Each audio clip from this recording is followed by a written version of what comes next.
finally I got offers from two companies, sizable number of callbacks, close to I would say 43 first round. Post some changes that happened in the economy, the job market became very intensive, competitive to navigate with, and in the past year it really went to the point where for one position close to 1,000 applicants, where I worked with delivering outcome that lead to $25 million in ARR. I would say HelloPM came out like a standout program for me. HelloPM is not just I would say focused on India; it's actually quite global. You said you got 40 plus interview calls.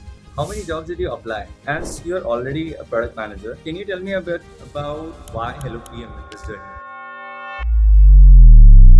So Saurabh, how are you doing? Thank you so much. Yeah, I think I would say a great day. Sunday it's Chennai, so yes, it's 12 o'clock. I would say a lot to pack up for Sunday. So yeah. Okay, so just to give everyone a bit of context, Saurabh is part of our cohort 48 and he is also currently a product manager. So here we are today to just learn and understand about Saurabh's product management journey and also how he's currently navigating the AI space. Okay, thank you for joining today, Saurabh. Before we get started with anything, it will be great if you can share a bit about yourself. Thank you so much, Akash, for this opportunity. So, yeah, a little bit about myself. I have close to 7 years of experience in the product management industry. Right now, I'm working as a product manager at Workday, and I just joined the company a couple of months back. Before that, I was in US where I was working for PayPal as a product manager there, especially in the merchant onboarding space. I would say all the enterprise merchants and was taking care of their responsibilities, delivering outcome that lead to $25 million in ARR. And that word I would say translate back again with my master's journey, specifically in product management and user experience. So overall, in the past 7 years, I have been majorly a fintech player, PM, and now I'm switching my domain into I would say talent acquisition space, which is one of the industries that I'm really passionate about. Okay. Now, I'm a bit curious as you're already a product manager, right? You recently made a switch to Workday. So, can you tell me a bit about why Hello PM in this journey? So I would say if I look at the PM career that I have been in, I think this holds true for the rest of them as well. When you work as a PM, you start off with a base that actually helps you learn things quicker, learn concepts quicker. But as you move forward into more senior roles, you start to actually lose out on most of the basics, like what made you as a product manager. You suddenly realize, okay, how do I handle the stakeholder challenge? How do I make a decision on the strategy? In this case, I think the key advice over here is to keep yourself immersing with new technologies, new spaces that are happening. And that's why I would say Hello PM came out with a standout program for me because firstly, it had a very relevant curriculum on the AI PM space. Like it was covering everything that you need to know as an AI PM, starting from LLMs, how do we actually build out automation workflows, how do we build out white coding prototypes for quicker alignment with the teams, and finally also the eval space, which I think I had really no understanding about. So I would say the curriculum was a standout piece of it.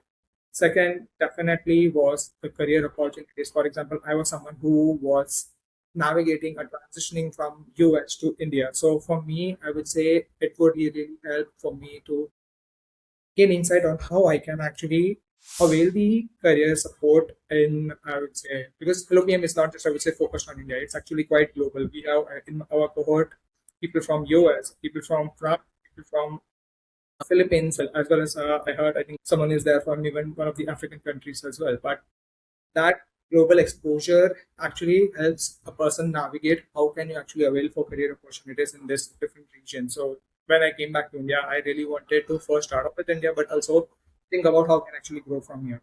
So that was the second reason, and the final was definitely Ankit. I think Ankit has got a good rate of speech on the way he speaks that you can not only understand the concept but also make a detailed notes about it. Like for example, when he was talking about evals, I was not only able to understand okay what Ankit was explaining, but was also able to interpret things in my own words. So that is a phenomenal quality that Ankit possesses as an instructor, and really that was the third major reason to get actually learning from him and growing into my career. So those are I would say, despite being a PM, you always have the imposter syndrome, and I would say programs like Hello PM would actually help you grow further in your career, whether you are starting into your career as a product management and until the point, let's say you are moving into a different levels up from senior PM to director PM to group PM. So that's, let's say, a few of the reasons why I consider Hello PM.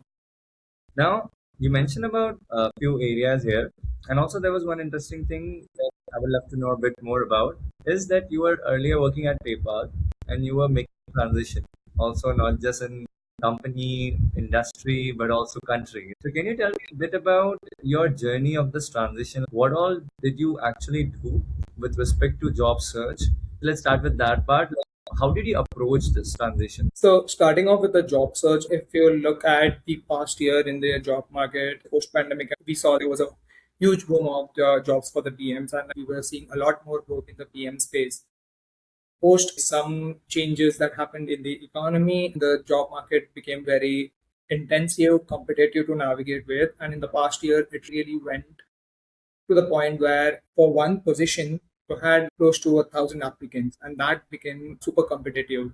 Now you're not just in the job market competing with someone, I would say, has got decades of experience but is now applying because he may be out of job or he may be looking for transitioning and he wants to learn new things. For example, in the EIPM space, many people were ready to take a drop in their paycheck, drop in the level so that they can learn their foundations inside of the EIPM, maybe as an intern or possibly more like an associate PM over here. So the job market was not just challenging, but also it gave you a deeper understanding of what are the requirements of the hiring manager in particular. For example, domain knowledge stand out as more important than your skills as a PM because they emphasized a lot more on if you have done like a similar kind of work already, it becomes easier for companies to onboard you. So when I was navigating it, I faced a lot despite being a fintech PM for years at a time at PayPal and before that as a technical consultant in the banking space at Oracle.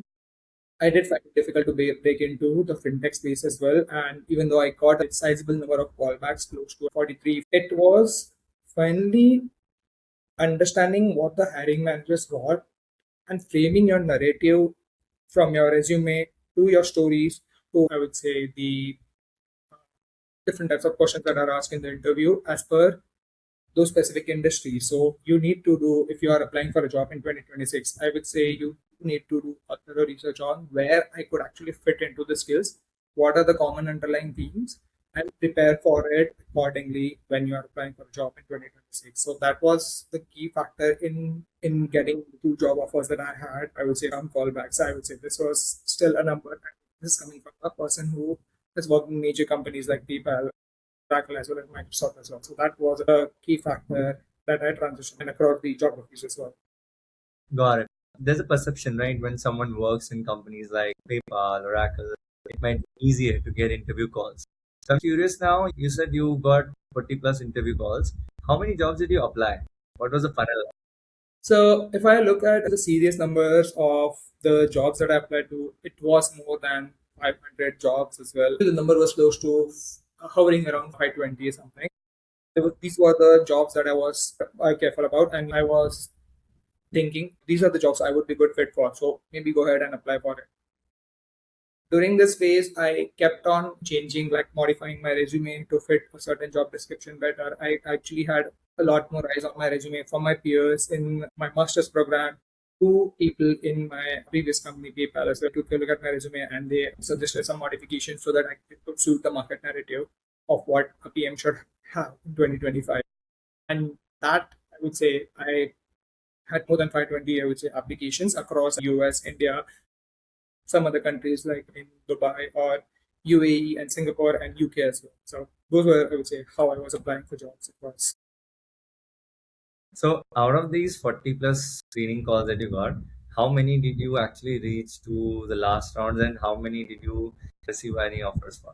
So I reached after, I would say, first recruiter screens because I was applying in US as well. I would say a few of them did drop down, like 7 or 8 of them did drop down after hearing the fact that I require a sponsorship. This year in particular, it's very difficult as a person who is on a visa to navigate job market in US. So naturally, I would say a few of them did result in automatic disqualification. Post that, if I look at the number of rounds and the interviews that I have given, I have reached 8 final rounds. That this includes some of the companies like Amazon and Microsoft, where I had to final loops as well. So this were like I would say eight in total, and then finally I got offers from two companies. One of them being Workday, and the other one was a startup, Karga. And those are the two offers that I got. I could say that I was lucky enough to get a lot of callbacks, but I would also say that it also required a lot of perseverance, a lot of navigation, a lot of feedback ambiguity, because you don't even know most of the times are you doing the right thing or are you doing the wrong thing. You just have to evaluate yourself and make the decision. So that was, I would say, a key learning moment for me in 2025 when I was navigating the job market.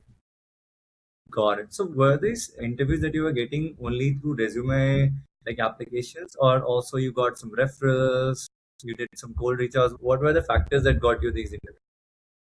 Most of them, I would say, I think more than I would say of this 30, also the 43 callbacks that I had, a lot of them were cold applications. Few of them for which I did had referrals. There was, I would say, another form of referral where I knew the person in the company, like he was my batchmate from my master's program. So what happened in this case was they just forwarded my resume directly to the hiring manager or the recruiter, and that set up the interview. Because this is something that I heard from my previous company as well, where the recruiter was bombarded with 700 applications, and if a particular person is vouching for that person, and she sees that resume, and she found that it's a fit. So that is something that I think would be a different strategy that you would want to take going forward over here. Put your resume directly in front of a recruiter or hiring manager through your connection or through your, I would say, referring. Another factor I did was I cold reach out to, I would say, a lot of people through like the recruiters as well. Like the recruiters did decided to set up a call. They did took my resume and they did pass it around because they were hiring for PMs. And naturally, someone like me with so much of background of experience could move forward into the process as well. So definitely, I would say that was another thing that I did is I could reach out to the recruiters.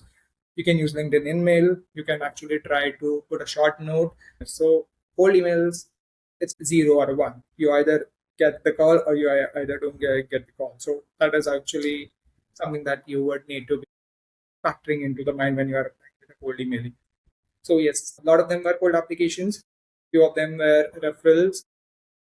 My minuscule of them were directly reaching out to the recruiters, and I think for some I did also reach out via networking conferences and other events. So yeah, that was my entire process. Amazing. Now I'm curious now, how did you prepare for Workday's interview? Right. So can you take us through the interview process? How did you actually approach it, preparation part, going into this direction more now?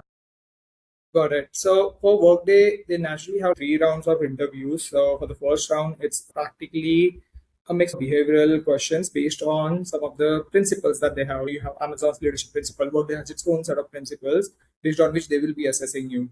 So what I would do over here is if I see that okay, let's say they're testing you on this particular round on customer thinking, that is kind of equivalent to customer obsession in Amazon. So I take a look at all the list of questions that are there for, I would say, customer obsession, and you can find that guide, I would say, on the internet very easily to understand what are the kind of questions that would be asked for Amazon's, let's say, customer obsession. So I found this parallel threads, like there was a deep dive, there was also domain knowledge as well. Now there is no knowledge leadership principle for Amazon, but deep dive is there. So you can take a look and prepare for the deep dive set of questions for that. So if I would say if you want to nail your behavioral interviews, Amazon's guide on the leadership principles and the list of questions that are there, you can prepare those and maybe start giving mock interviews, start to frame your answers much better. So for Amazon, you require a lot more depth. And since I've given the interview, I can see that you need to be very critical about what you're talking about. For Workday, I also applied similar, I would say, settings for the first two rounds where it was mainly focused on specific attributes and prepared for them accordingly. Like the second round was a panel interview with two people from the hiring team. And the third round was a case study where they gave out a detailed prompt on okay, what are they expecting inside the case study. And it was practically like a design case study where you would be going over with what are the problem you're solving, what are the user personas, what would be the solution that would look like. This is basically product management 101, like a case study you need to present. And once for that, I actually took a help from say the team at HelloPM as well, the right narrative because when I was transitioning, let's say for Workday, the role that I'm applying for, I do not have experience in talent acquisition. So for me, as someone who might have done a lot of hiring, I would say understanding of how this industry works would be a key insight. So this kind of like tell you a little bit more about. I did a sort of like a user research to understand okay the pain point and what they actually want to do. That helped me frame my case study much better, and that was the key insight that realized okay yes this is the kind of value that we wanted to look for in a product manager. So yes, user first thinking was something that Workday wanted in their PM role. So, how is it going at Workday as a PM? I would say as a PM at a Workday, it is not just about, for example, Workday has got a very structured onboarding process. Like in my previous company, I did not have that onboarding process. I really had to start to work immediately from the ground up itself. Like there was a list of documents, but for Workday, because they have their own learning management system, they have created a structured guide on how a PM at Workday should function in, let's say, they should be aware of the criticalities related to security. Now, because of AI, so there is like a responsible AI course guide that you need to do as well if you are actually working on the AI specific teams as well. So right now, I'm still currently in my, I would say 30, 60, 90 days, and I'm currently reaching during that phase. I am learning a lot through the onboarding materials as well, but I have also taken over a project work which would be revolving around one of the processes of the team that I'm working in the talent acquisition space. So I'm learning from the senior PMs and also trying to make adjustment like what would be something that would be required of you. So the workday, the culture is very supportive. People over here are really helpful and they tell you what are you doing wrong. They would be upfront about the feedback. You know, this is something that you could try and improve upon. This is something that they would like to see into the particular product areas that you are owning in. So yes, it's still lots of learning. I would say initial days, but I am very optimistic about the growth that I could see in my journey at work. Now, let's go back to the point where you were talking about as a PM, there is this thing that you have to also keep up with what's going on. You have to evolve, you have to learn. You also mentioned why you joined Hello PM as one of the reasons to keep up with AI also. But can you tell me a bit about as a product manager, when you started your journey at Hello PM, what did you observe? Like when you started with the initial sessions and then later on your journey, what did you observe with your practice and here? Right. So looking at, I would say, the journey on what led me to Hello PM, and when I started out with the program, I think Hello PM has created like a very structured guide of how should you tackle each species of the product management in particular. For example, you have, I would say, product sense, which is, I would say, a key skill even in today's AI space as well. Like product sense is a very key skill, and I would say there was a dedicated session just for product sense. And this is not very just specific for the interviews, but also for, I would say, it's a key skill to have as a PM as well. Then you had focus on strategy and executions. And I believe because of AI, we are moving headfirst into the execution space. The time to execution has reduced dramatically post the AI incorporation into the enterprises and our world. But strategy, focusing on cross collaboration. These were the topics I really did not expect would come into the Hello PM. And I was surprised to find out that during this session, it pointed out the kind of documents that could help you for getting alignment. For example, roadmap was something that you create once you have completed your discovery, and that roadmap needs to be validated with all the stakeholders that are involved in the discussion. So, how you can bring out alignments, like what are the kind of meetings that you need to have? There would be kickoff calls, there would be one-on-ones. Of course, you have your agile sprint ceremonies as well. So, who would be the stakeholders that are involved in? So, it went into quite granular level of what looks like. And because Ankit being a former PM at IIT Money, I think him bringing out his own was really helpful for me to understand, okay, this is how this piece would look like. Like, because I was a former PM, I could really relate to, okay, if I had this, maybe I would have done more better at my previous work experience or the previous project that I was handling. Post learning about I would say PM space, we moved into the AI world. And I would say before Hello PM, my exposure to AI came from my experience. My second master's program, I was working directly with Microsoft on their AI for accessibility program. And that was the first time I experienced, okay, this technology, it's not just, I would say, the hype. It is really going to change the way that we are going to work into the future. Like the amount of structure that it brings out in their responses. Like, this is like back in 2023 when I would say AI was just in its infancy, and from there to 2026 today, it has grown a lot more. That was my first exposure. Even though after that, once I moved into, I think it was a PayPal, and PayPal, because it's a fintech company, you have a lot of regulations on how we can use AI in your, I would say, product distribution. Even though PayPal is now actually doing a lot more work in the AI space as a fintech there. But similarly, I will say once I got into the HelloPM program, I realized there are a lot more nuances inside of constructing. There are like three types of PMs. You obviously have, I would say, AI applied PM, then you have the AI domain PM, and you have, I would say, someone who is a practical AI PM who is just using mainly like ChatGPT, Gemini for their applications. Highly applied AI PM who is actually building out AI applications like Lovable, like Cursor, for example, for different individuals out there. And then you have the domain PMs who are building out these models. We went into even the model layer to understand, okay, this is how we would be constructing a model. For example, how to today 5.2 to 5.3, what would be something that we need to refine in our prompts, in our evaluation strategies? We're taking all the sessions with the Hello PM. And yeah, I'm actually quite curious. I was actually discussing this one time. We were surprised on how much of information is out there and how it is to us without the distraction and the noise from the AI space as well. Like it's talking distinctively about what are the things that you really need to learn. So yeah, it is a phenomenal journey of improving my AI PMing skills as well. Even though I'm not an AI PM yet, but I look forward to building up into the AI PM space. So I'm curious now, what was your understanding before you started your journey around AI and how you used to work around the use cases of that? And now, how confident or how do you approach the same? So it's been, I think, a couple of months now in your journey, or even more. So how is it going? Yes, frankly speaking, if I actually try to look at what I was doing with AI before this, it was just to do a little bit more of a brainstorming. My prompts earlier were just like focus more on assume you are this, your task is this, and now do this work for me. Post, I would say taking the PM, I realized there is a structure to how you prompt things out. There is a way that take up this role. This is the context for you. This is the task for you. Is the constraint, like the guardrails that we talk about. The change in how I would prompt, I would say before the PM, and how I would prompt to get the maximum output is one critical learning as a that I have learned. Like before this, I would say in my previous company, it was mainly for market research and understanding what my competitors were doing, and I'm understanding okay how are their onboarding journeys constructed.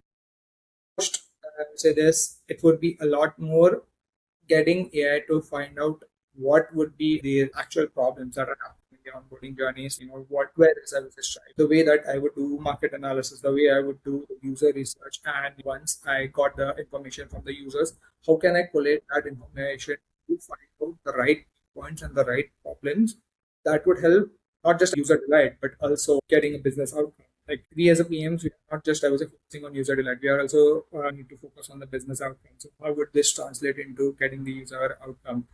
That with the help of an AI is something that I have started to implement a lot more in my work at Workday as well. For example, I had created Gemini Gems. So because we at Workday use a lot more of the Google products at the Google space, so we have the Gemini. So I create like Gemini Gems for specific use cases, whether it's let's say just the user stories or whether it's just writing down more about the user interviews, like summarize this information for me. Going forward, my idea would be that is there a way for me to collect all the information, because most of the times this information that we have, the discussions that we have, it happens on either Slack calls, and there is no structured way to actually get information. So here's where I would say the workflows would come in, which can take information from all the sources that you have, emails, meetings, messages, and collate it in and structured information. For example, maybe inside of your Confluence document, maybe it could be inside of your tickets or the user problems as well. So that's the way I would look at how the AI would change direction going forward. Three assignments that you are experienced till now. Yeah. Can you take us through what has been your takeaways from your sessions that happened recently? So, what's your takeaway? I would say the assignments were primarily focused. First assignment practically tested your PM skills. Like, how would you do the user research?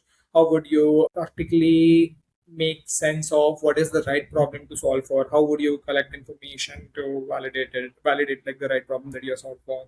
And the first assignment primarily focused on writing down the PRD. So, how can you write PRD before you even start letting AI to write down your PRD. So that was the first assignment that was focused on like how I can construct my PRDs without the help of an AI. How can I write down the information about the users, the business objectives that it should achieve, the solution, what solutions do I prioritize on, what would the timelines look like, and how would the go-to-market strategy as well would look like in that situation. So that was the first journey. That's the first assignment that we emphasized on. And the key learning over here is AI might be a partner in writing down the PRDs, but it would not be very clear on what problem to solve for until you give it a proper direction to it. So I would say once we write it down PRD, and I also tested it out by writing it down with the help of an AI, write down this PRD for me.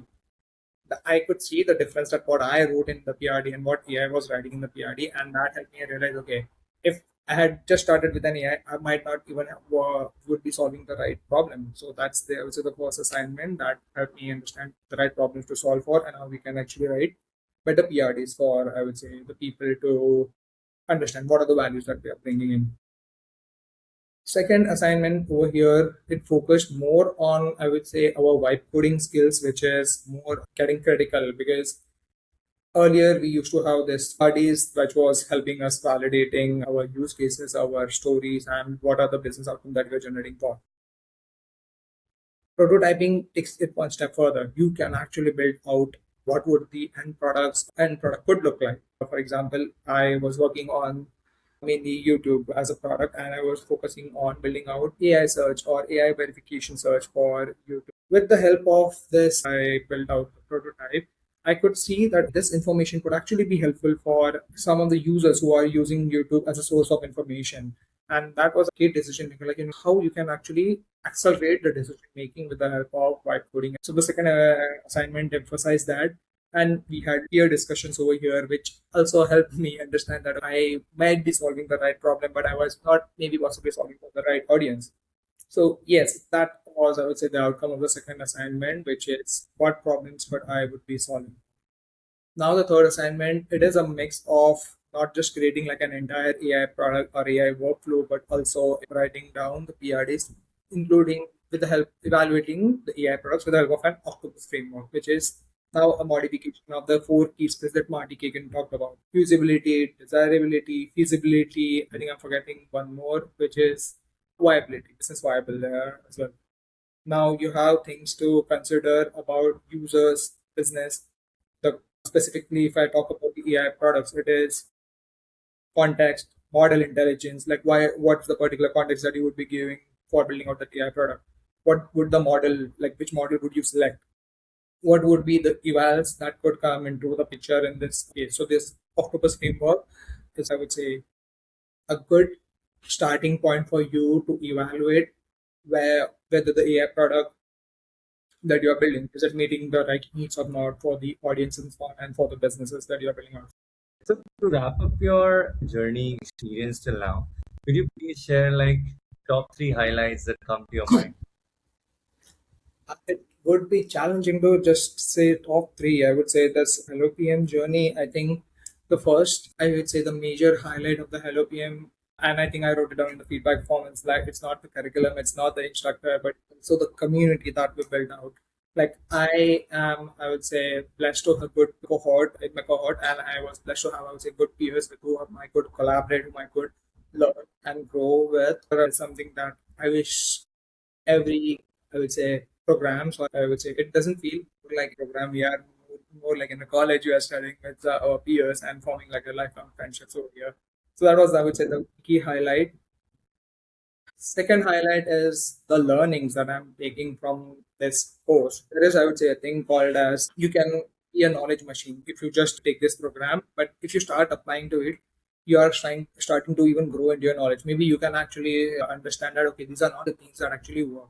For example, some experiences or some of the case studies that we talked about were for a specific industry. But how would those go forward into, let's say, if I want to apply for a heavily regulated fintech industry? That is something that I can actually now apply those skills and maybe start to learn and make a better versions of the products in the fintech space as well. I would say yes, the learnings and how I can apply it and actually learn more and more. But as there is not just, I would say, these are like obviously we have sessions with Angit, but we also have sessions with the industry or people like the Microsoft PM who was taking one of the sessions, and she highlighted the point of thinking AI first in the upcoming future. Whenever you are solving for a problem, maybe start thinking of how I can actually AI solve for this use case as well, because that would not just, I would say, help the technology become more mainstream, but it would also help, I would say, open up multiple options once we start to use actually AI for just one use case. That is, I would say, the key highlight, like the industry sessions and wisdom that they bring into this say, sessions and help us understand not just about the cohort, but how can actually apply this skills that we have learned in the learning sessions into the real world. So, last question before we wrap up. What would be your advice to existing PMs when they are navigating their product management journey, when they are questioning, are they even evolving with the tech, with AI? Are they people having imposter syndrome, right? Because you mentioned about this in the beginning, right? So, what is your advice to people who are already To keeping up to date with the amount of information that was out there. There was no way for me to read all the newsletters that were coming out there. You have HelloPM's own newsletter, but you also have Akash for the growth or product growth podcast. And earlier, my framework was, I would say, I would listen to this for this, I would say 2 and 3 hours, and maybe try to remember one or two things from this. Today, it became much more easier because of the automation workflows that has been built out over here. For example, you can just get the information from multiple newsletters into your inbox directly. So to the PMs out over here, I would say to keep up with the ever-changing world, be flexible enough to understand that what would be something that you're missing. Let's say maybe it's a study on how you can navigate a particular set of stakeholder, how you can use possibly AI or the different newsletters that are out there to get the information that you would require at this particular situation. One thing I would say to keep learning new things is to read a lot of industry articles, like keeping up on LinkedIn in touch with what are the latest things that have been discussed. Even if you in your PCD, because I know some of the PMs are practically drowned in meetings. So they are handling more like stakeholder management rather than they are focused on delivering products. For them, how can you summarize all the changing things in the shortest amount of time? That is something that is now very much possible. So you just need to find out for your use cases. If you are a fintech, you need to keep yourself updated with the fintech regulations in the different countries. Maybe you can actually select few of the sources on the LinkedIn, follow those people out there, what are the information that they are putting it out there. And most of the times you might just need to spend, I would say, 5 to 10 minutes reading all of this information and just thinking about it, maybe talking with a peer, talking with someone else in the same industry as you, and connecting and understanding it. Second, going forward, execution is never going to be the problem. And I think this is something that we even discussed in our program. But are we solving the right problem? Are we going to solve for, or I would say, making it more generic use cases, or are we solving it for the specific use cases? So, how would you challenge yourself into understanding the right problems? In Workday, we had, I think, one session where each PM was talking about what is something that they wish they would have done sooner, and that is talking to more users. So continuously keeping in touch with your users either through surveys, through a beta testing group, to other programs that your company has. Keeping in touch with the users, understanding their problems, and how you can actually try to find opportunities to solve for those would be something that I would say the PMs more going forward into the career as well. And I think the one love question is if you still find it very difficult, I would say, to do the first two steps. The third is maybe I think you can roll into a program that can actually help you get the structured information out. For example, AI took us everyone by storm. And there were, I would say, a lot of noises outside. PM would be replaced by AI, or I would say a PM using an AI will not be replaced. Whatever you can only understand once you actually get through the expert, talking with the expert, understanding what is the actual reality over here. Thank you for sharing everything, Saurabh, your journey, your experience, how you navigate product management. I believe it will be helpful for many folks who are watching this video. And yes, we are always rooting for your success. Thank you for staying till the end. If you found this video helpful, please subscribe to our channel so that you don't miss out on any future content. And if you have any questions about HelloPM, head to hellopm.co, and also you can directly reach out to us. See you.